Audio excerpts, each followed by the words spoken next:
Akademiyadda Nabadda iyo Horumarinta ayaa waxa ay ku qabatay aqoon isweydaarsi ay isugu yimaadeen ganacsatada, aqoon-yahano, dhalinyaro iyo dad kale oo iyagu markaasi daneeya arrimaha siyaasadda iyo nabadgelyada Somaliland sida ay u socdaan Hotel Race ee magaalada Boorama. Arrintaasi oo ay dadkii ay kaga wada doodeen qodobo halkaasi Akademiyadda Nabadda iyo Horumarinta Somaliland ay ku soo bandhigtay oo ahaa sida ay ganacsatada Somaliland uga qayb qaadatay geedi socodka nabadeynta Somaliland, halkaasi oo ay markaasi doodo kala duwan iyo su'aalo fara badan ay ka soo jeediyeen ka qayb qaatayaashii. Axmed Cabdi Ismaaciil oo ah hormuudka kulliyadda waxbarashada ee Jaamacadda Camuud oo isagu doodaasi hogaaminaya ayaa waxa uu ku bilaabay su'aalihii iyo waxyaabihii ay soo diyaarisay akademiyadu sidan.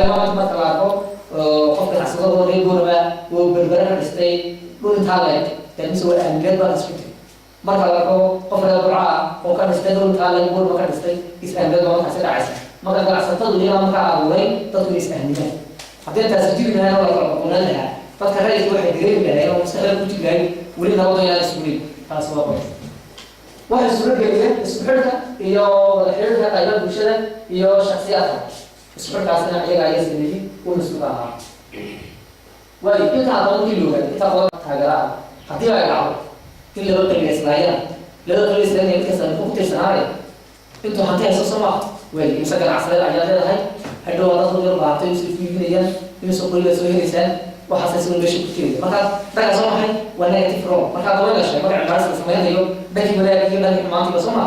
مركب ولا يتفرمي أنا خالد البدوين عوض هاي وعايزين مركب خير ولا بكون استعطانا أنتوا حتى يسمع يا تقول بيت ولا واحد عام وسكت دفاع كذا يوم أمور وقدر كذا waxaa kale oo kasoo qaybgalayaashii oo isugu jiray aqoon-yahano, ganacsato iyo dad kale iyaguna ay uga qayb qaateen qaabkan iyaga oo markaasi doodahooda ka dhiibanayay.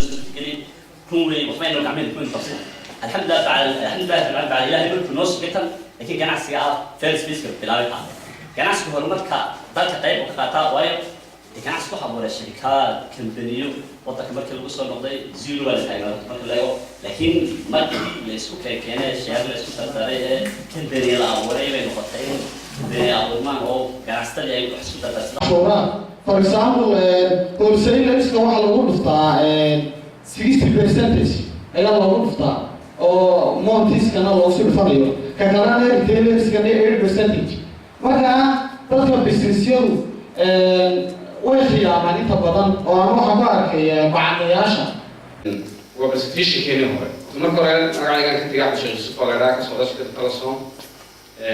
maqalada aan ku soo noqdo su'aasheedaasi directory waxaan waxa sida uu sheegay Maxamed kulli way jiraan konfadag sida bariyahan dambe oo dhinacaasi ka imanaya ganacsiga iyo dawladda waxaan ka dawladdu maadaama ay ka caawinayso cashuuro